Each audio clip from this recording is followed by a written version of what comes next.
ज़हीर उद्दीन बाबर, जिसे बाबर के नाम से जाना जाता है, मुगल साम्राज्य के संस्थापक थे।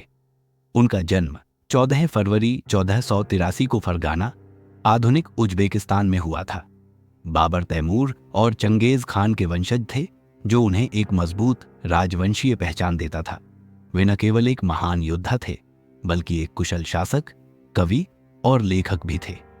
भारत में मुगल साम्राज्य की नींव रखने के लिए बाबर को भारतीय इतिहास में एक प्रमुख स्थान प्राप्त है।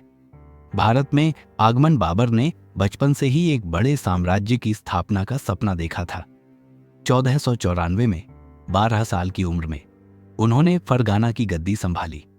हालांकि उनकी स्थिति स्थिर नहीं थी और उन्हें कई संघर्षों का सामना करना पड़ा। 1504 में बाबर ने काबुल पर कब्जा कर लिया, जो उनके लिए एक मजबूत आधार बना। भारत की संपत्ति और राजनीतिक अस्थिरता ने उनका ध्यान आकर्षित किया। बाबर ने भारत में लोधी वंश के कमजोर शासन का फायदा उठाने का फैसला किया। इब्राहिम लोदी, दिल्ली सल्तनत का अंतिम शासक, कई राजाओं और जमींदारों से असंतोष झेल रहा था।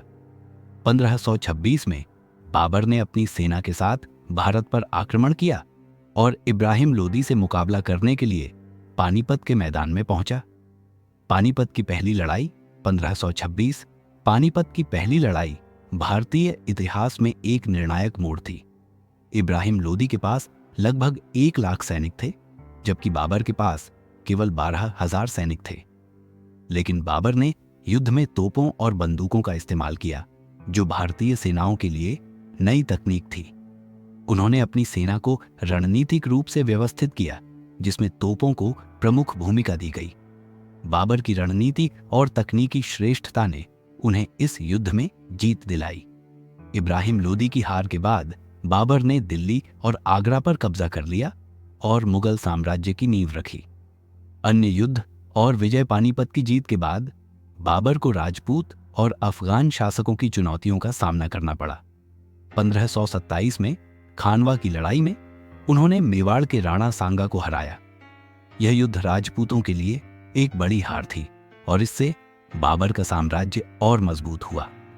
इसके बाद 1528 में बाबर ने चंदेरी की लड़ाई में राजपूतों को फिर से पराजित किया।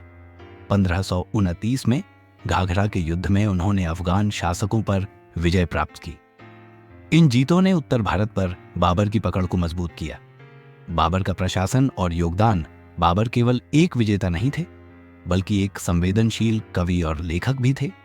उन्होंने अपनी आत्मकथा बाबरनामा लिखी, जो फारसी और चगताई तुर्की भाषा में थी। इस पुस्तक में उनके जीवन, विजय अभियानों और भारत की भौगोलिक और सांस्कृतिक विविधता का उल्लेख मिलता है। बाबर ने भारत में मुगल प्रशासन की नींव रखी। उन्होंने अपनी प्रजा के प्रति सहिष्णुता और न्याय की नीति अपनाई।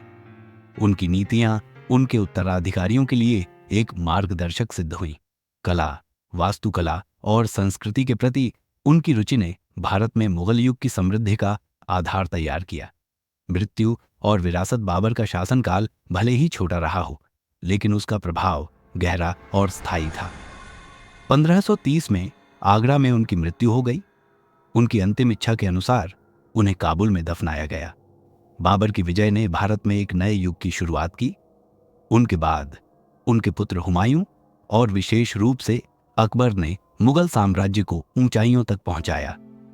बाबर का नाम हमेशा उस योद्धा और शासक के रूप में याद किया जाएगा, जिसने भारत में मुगल साम्राज्य की मजबूत नींव रखी।